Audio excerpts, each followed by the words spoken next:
On board with her going after career prosecutors and investigators as retribution for Donald Trump? I don't know if it's retribution. I think it's trying to be able to get us back to neutral and to balance on that, Dana. Quite frankly, we have U.S. attorneys that were appointed by President Biden that had his perspective and his focus. Obviously, many of those will switch out to folks, as every single president does, as they change out U.S. attorneys.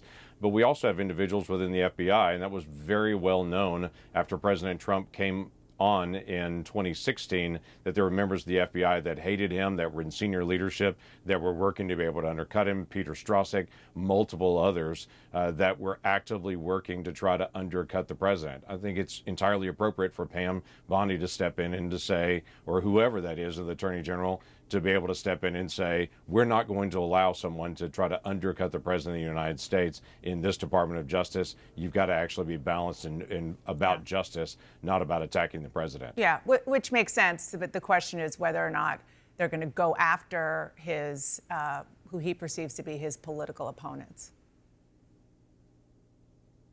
Well, if they're political opponents, they should be advocates for America, not opponents of the president. So if someone is in the Department of Justice right now that is actively trying to undercut the president, they should be gone. Well, what I meant was using the Department of Justice to go after his opponents outside DOJ in that particular question.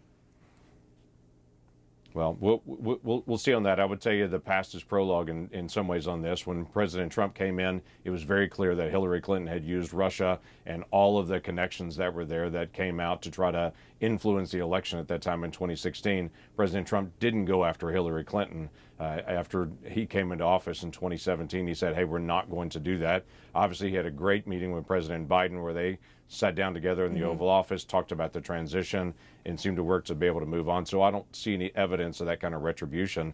But if this is a person that is against that agenda, that is clearly not just Trump's agenda, is America's agenda, then they should step aside and to say, hey, let America be America. Senator, I want to ask about immigration, which is, of course, a top priority for Donald Trump, a top priority for you. You negotiated a major bipartisan immigration deal. Kamala Harris supported it. As you, of course, painfully remember, Donald Trump single-handedly tanked it.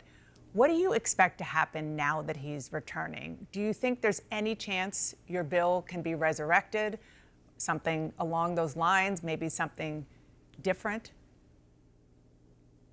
Right. So I would disagree that Donald Trump single-handedly rejected it or tanked it. Obviously, members of the Senate had to be able to speak out on that. But I would tell you, the bill itself had two major sections of it. One is it cut off funding in many of the programs that President Biden wanted until he started actually enforcing the border. The second portion of it fixed what's called the asylum loophole, that is a gap in our law that's being exploited right now. Obviously, the first part of that bill is no longer needed. No one thinks that President Trump is not going to enforce the border. He's going to enforce the border, so that portion of the bill is not needed anymore. We still are going to need a law to be able to fix the asylum loophole, and I'd be glad to be able to work with the White House to be able to get that done.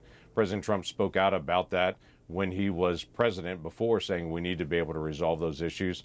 We will in the days ahead and be glad to be able to work with the White House to be able to get that done. Before I let you go, I do want to ask about something that's going on now in the Texas School Board, which voted this week to incentivize public schools to use an optional curriculum that incorporates Bible lessons. It began earlier this year in your home state of Oklahoma, which required schools to have Bible in classes and include the Ten Commandments in lessons. You are a pastor, you are a public official. Both of these issues are very near and dear to your heart. Do you think it's appropriate to incorporate religion into public education like that?